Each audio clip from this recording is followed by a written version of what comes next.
Hello all. ఈరోజు నేనైతే మీకు నేను చేసినటువంటి ఒక మిస్టేక్ చూపిస్తున్నానండి.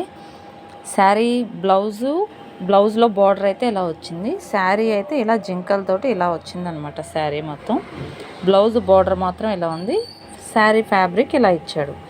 నేను దీనికి ఈ బ్లౌజ్లో ఈ డిజైన్ ఉందని చెప్పి ఈ డిజైన్ ఎగ్జాక్ట్గా సెట్ అయిందని చెప్పేసి నేను ఈ డిజైన్ సెలెక్ట్ చేయడం అయితే జరిగింది. సో ఇది వేసేటప్పుడు ఈ మేడంది చాలా బ్రాడ్ నెక్ అనమాట. జనరల్గా మనకి ఒక ఫ్రేమ్కి వచ్చేసి ఒక బ్యాక్ ఒక ఫ్రంట్ అనేది ఒకే ఫ్రేమ్లో మనకు వస్తాయి, కానీ ఈ మేడంకి అలా రాలేదు. సో ఏం చేశానంటే ఈ ఫస్ట్ బ్యాక్ పార్ట్ వేసేసి ఈ బ్యాక్ పార్ట్ని ఇటువైపుకి ఇలా జరిపాను. ఇలా జరిపినప్పుడు ఎగ్జాక్ట్గా ఈ పొజిషన్ ఇక్కడికి వచ్చింది. ఈ క్లిప్ దగ్గర కొంచెం ప్రెస్ ఎక్కువ చేయడం వల్ల ఫ్యాబ్రిక్ కూడా చాలా సెన్సిటివ్ ఉందన్నమాట. సో ఇక్కడ డ్యామేజ్ జరగడం అనేది జరిగింది. ఏం చేయాలో అర్థం కాలేదు, మొత్తం వేసేసాను. ఇక్కడ ఏం చేయాలో తెలియలేక ఇలా శారీలో ఎలాగో ఇలా జింకలు వచ్చేసినాయి కదా, ఎగ్జాక్ట్గా ఈ శారీలో ఉన్నటువంటి జింకే నా దగ్గర ఒక డిజైన్ ఉందన్నమాట. సో నేను ఇక్కడ ఈ డిజైన్ కవర్ ఇక్కడ 2 ఘాట్లు పడినాయండి, ఇక్కడ ఒకటి పడింది.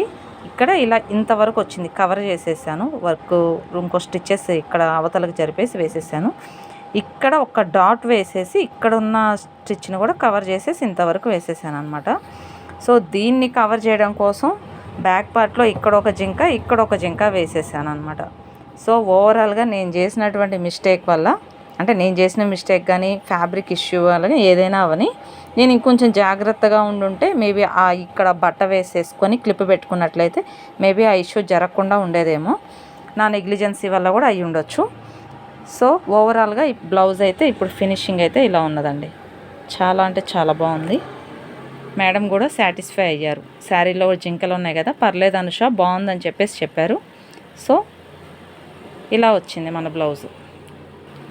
బాగుంది కదా, కామెంట్ చేయరా? Thank you.